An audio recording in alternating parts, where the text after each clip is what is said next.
Students, classification of solids में हम देखते हैं कि सॉलिड्स के दरमियान किस तरह की फोर्स ऑफ अट्रैक्शन प्रेजेंट है, या यू कैन से which type of bond is present between the solid particles. इस बेस पे हम सॉलिड्स को 4 टाइप्स में क्लासिफाई करते हैं, that is ionic solids, number 2 is covalent solids, and molecular solids, और इसी तरह से 4 टाइप है हमारे पास metallic solids।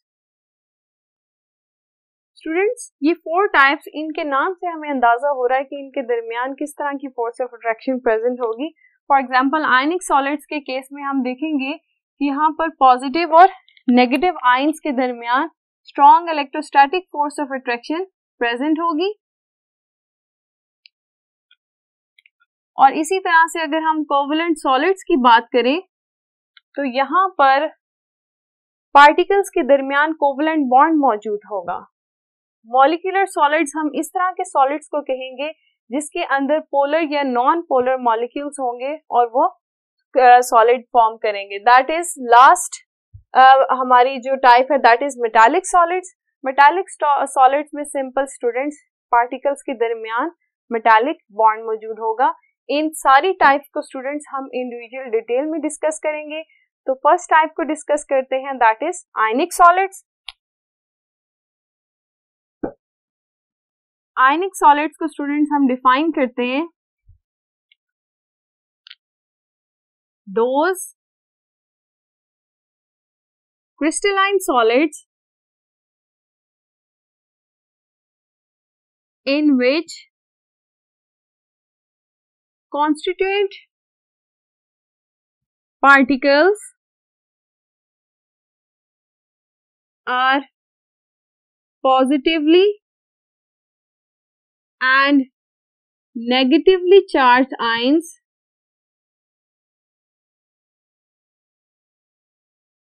held together by strong electrostatic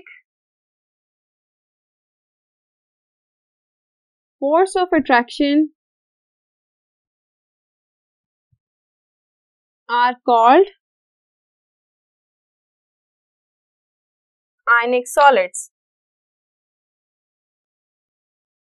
students, हम इस डेफिनेशन से क्या देखते हैं कि ऐसे क्रिस्टलाइन सॉलिड्स जिनके अंदर पॉजिटिवली और नेगेटिवली चार्ज्ड आयंस प्रेजेंट हो, जो कि strong electrostatic force of attraction इससे एक दूसरे के साथ कंबाइन है in the form of layers, इस तरह के सॉलिड्स को हम क्या कहते हैं, आयनिक सॉलिड्स। तो किस तरह के सॉलिड्स, एग्जाम्पल हम देखते हैं कि कौन से सॉलिड्स ऐसे हैं जो कि आयनिक सॉलिड्स होते हैं। इसकी एग्जाम्पल में हम NaCl है और KBr। यहाँ पर सोडियम जो है that is a positive ion, chloride that is a negative ion, इसी तरह से potassium is positive and bromide is negative. ये हमने एग्जाम्पल्स देखे। फर्दर स्टूडेंट्स, आयनिक सॉलिड्स को हम डिटेल में डिस्कस करते हैं bye their properties. So let's start. Properties of ionic solids में स्टूडेंट्स हम फर्स्ट प्रॉपर्टी डिस्कस करेंगे, that is the physical state.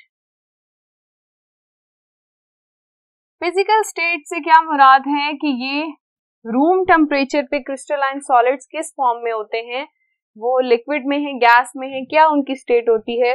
Students, ionic solids due to their highly ordered arrangement and definite pattern they exist as crystalline solids.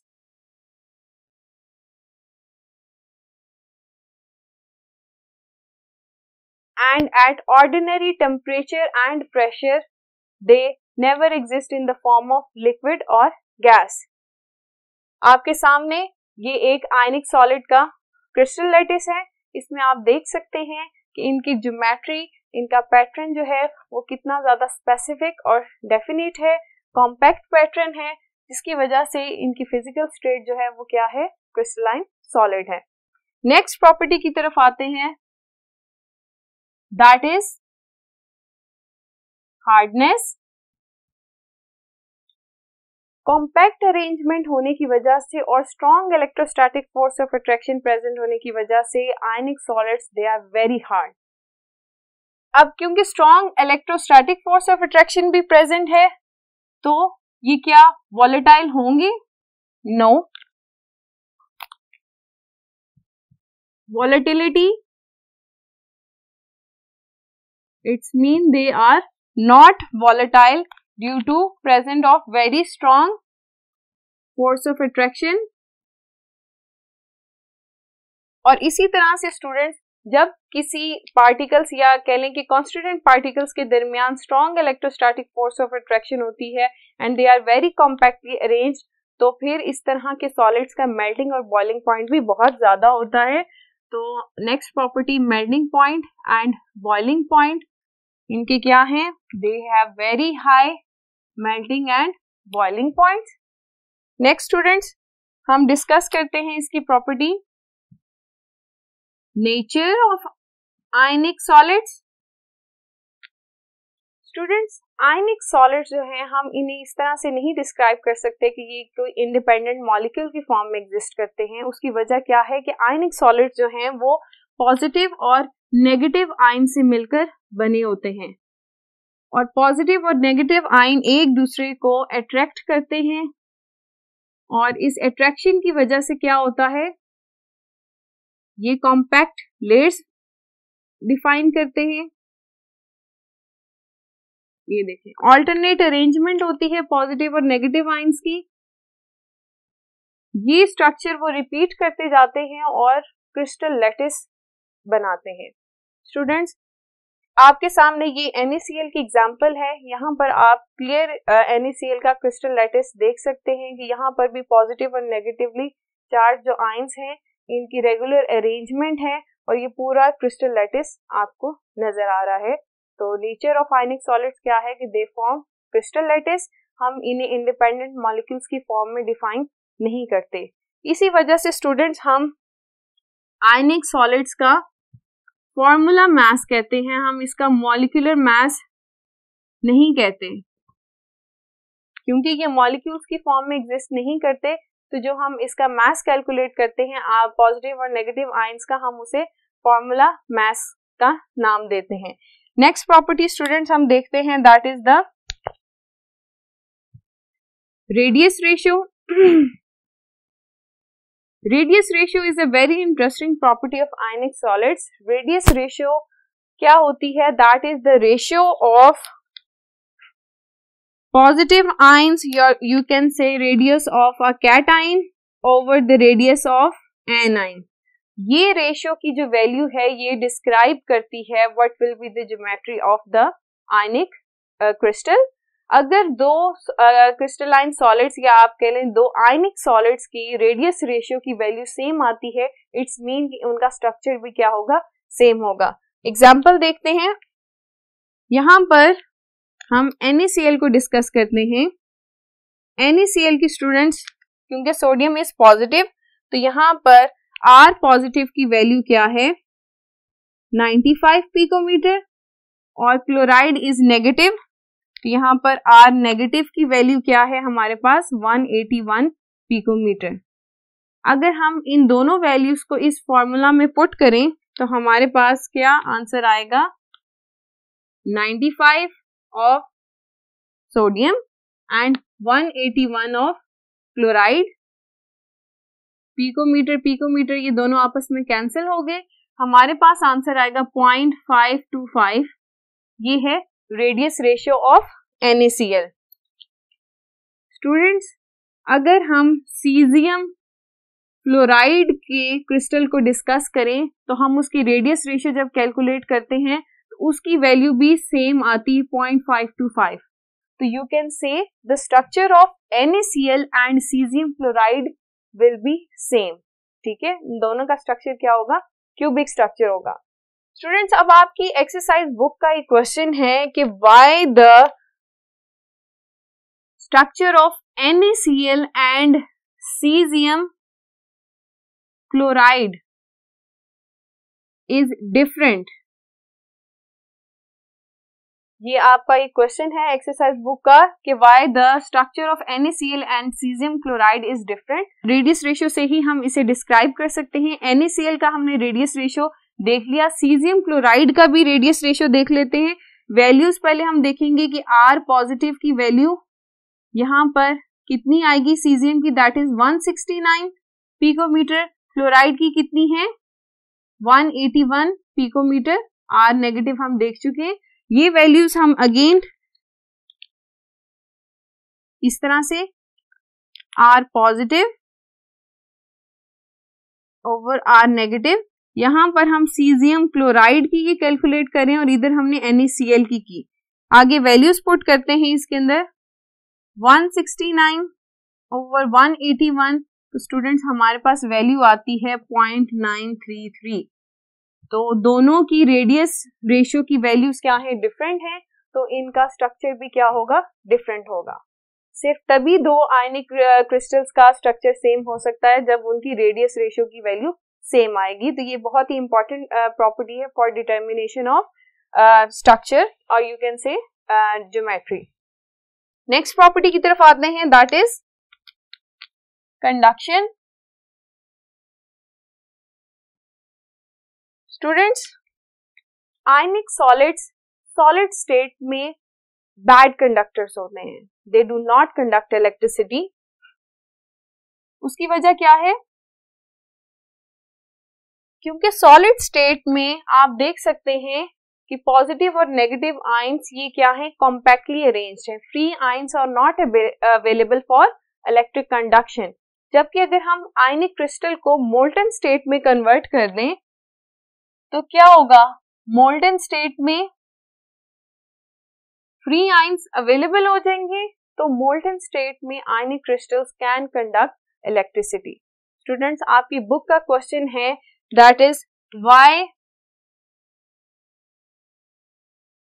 Ionic crystals do not conduct electricity in solid state। तो students, आप answer इस तरह से ही देख सकेंगे कि solid state में क्या होता है कि पॉजिटिव और नेगेटिव चार्जेस होते हैं, वो ऑल्टरनेटली कॉम्पैक्टली अरेंज होते हैं और strong electrostatic force of attraction present होने की वजह से वो इलेक्ट्रिक कंडक्शन के लिए फ्री नहीं होते। That is why in solid state ionic crystals they do not conduct electricity.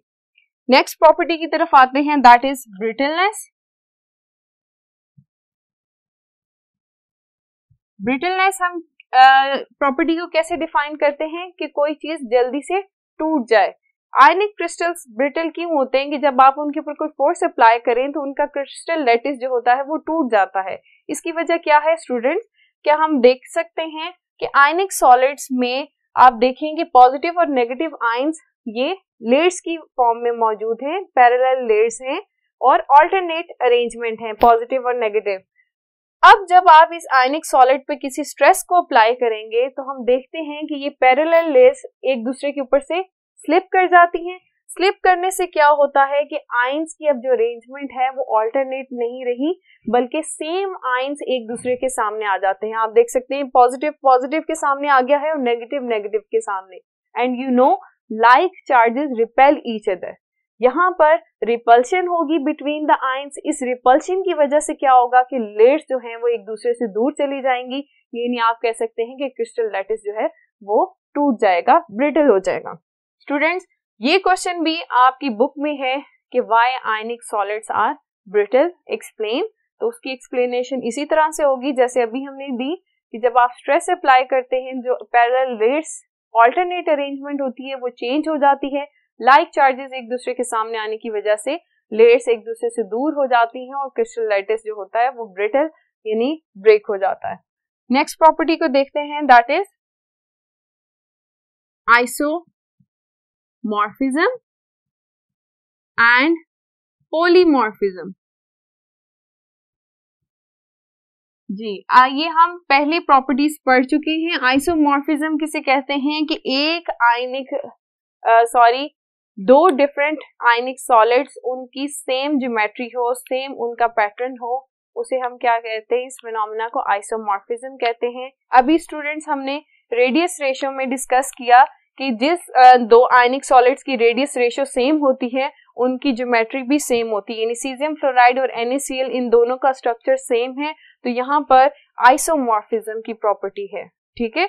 और इसी तरह से हम पॉलीमॉर्फिज्म को किस तरह से डिस्कस करेंगे। Polymorphism students, poly means many, कि एक ही आयनिक सॉलिड है और उसकी दो डिफरेंट क्रिस्टलाइन स्ट्रक्चर्स होंगे, rhombohedral and orthorhombic. Silver nitrate ये एक ही आप कह लें कंपाउंड है और इसके क्या हैं, दो डिफरेंट स्ट्रक्चर्स हैं, तो ये क्या आ गया है, पॉलीमॉर्फिज्म। ये प्रॉपर्टीज भी आयनिक सॉलिड्स के साथ है। नेक्स्ट हम देखते हैं आयनिक रिएक्शंस। आयनिक रिएक्शन स्टूडेंट्स, जब भी आप आयनिक सॉलिड्स को पोलर सॉल्वेंट्स में डिसॉल्व करवाएं, for example water is a polar solvent, हम जब भी किसी आयनिक सॉलिड को पोलर सॉल्वेंट में डिसॉल्व करवाएंगे तो वो बहुत जल्दी डिसॉल्व हो जाएगा और सॉल्यूशन के अंदर वो आयंस की फॉर्म में होगा। अब स्टूडेंट्स, अब आप इस अगर सॉल्यूशन के अंदर एक और आयनिक सॉलिड डालते हैं तो क्या होगा, आयनिक रिएक्शन बहुत ज्यादा फास्ट होता है। क्यों? क्योंकि ions are readily available for the reaction. यहाँ पर आप देख सकते हैं स्टूडेंट्स कि हमने क्या लिया है, कैल्शियम क्लोराइड और लेड नाइट्रेट। इनको जब हमने एक पोलर सॉल्वेंट में डिसॉल्व किया तो आयनिक रिएक्शन बहुत ज्यादा तेजी के साथ हुआ और लेड क्लोराइड डिपॉजिट हो गया। लेड क्लोराइड डिपॉजिट होने का मतलब है कि यहाँ पर रिएक्शन हो चुका है। Lead chloride that is white in colour, ये इमीडिएट प्रेसिपिटेशन शो कर रही है, the reaction was very fast. तो यू कैन से कि आयनिक सॉलिड्स इनका जो रिएक्शन रेट होता है that is very fast in the polar solvents, very fast polar solvents में, ठीक है। लास्ट प्रॉपर्टी देखते हैं डेंसिटी की। Density of ionic solids, density का फॉर्मूला क्या है, density is equal to mass over volume. Ionic solids का वॉल्यूम कम होता है ड्यू टू कॉम्पैक्टनेस, ठीक है। पॉजिटिव और negative ions strong electrostatic force of attraction present होने की वजह से बहुत ज्यादा कॉम्पैक्ट होते हैं। वॉल्यूम क्या होगा इसका, कम होगा, तो वॉल्यूम जब कम होगा तो डेंसिटी क्या होगी, हाई होगी। तो आयनिक सॉलिड्स की डेंसिटी क्या है, हाई है, ठीक है। स्टूडेंट्स, आज हमने आयनिक सॉलिड्स को डिफाइन किया और विद एग्जांपल, और हमने प्रॉपर्टीज भी डिस्कस की। आपकी एक्सरसाइज बुक का क्वेश्चन भी है, what are ionic solids and discuss its properties. अगर आप इस क्वेश्चन को इसी तरह से अटेम्प्ट करेंगे कि आप डिफाइन, एग्जांपल और उसकी प्रॉपर्टीज को डिस्कस करेंगे तो ये आपका पूरा क्वेश्चन इस तरह से कवर अप हो जाता है। स्टूडेंट्स, आज का लेक्चर हमारा यहाँ पर खत्म होता है। अपना बहुत सा ख्याल रखिए। अल्लाह ने के बाद।